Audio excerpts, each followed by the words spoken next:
আপনারা অত্যন্ত সৌভাগ্যবান মির্জাপুর ইউনিয়নের ১ নং ওয়ার্ডের সুইলপুরের গ্রামবাসী।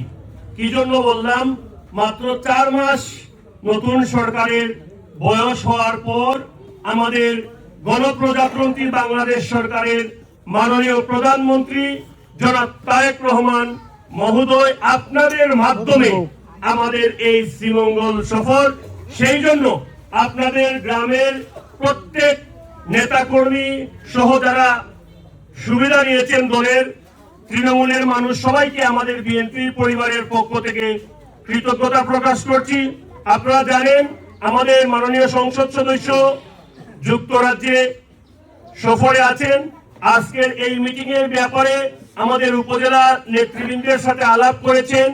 এখানে আমাদের নেতৃবৃন্দরা বক্তব্য দিবেন যে আপনাদের কমিটিটা কিভাবে গঠন করবেন। আমি সংক্ষিপ্ত আকারে বলবো, যাদেরকে কঠিন সময়ে বিএনপির পাশে পাওয়া গিয়েছিল, যাদেরকে কঠিন সময়ে বিএনপির পাশে পাওয়া গিয়েছিল এবং ধানের শীষের পক্ষে যারা কাজ করেছিলেন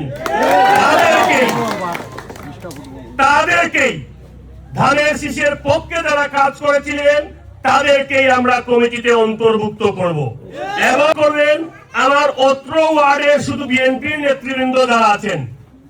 অত্র ওয়ার্ডের কারা নির্বাচিত করবেন?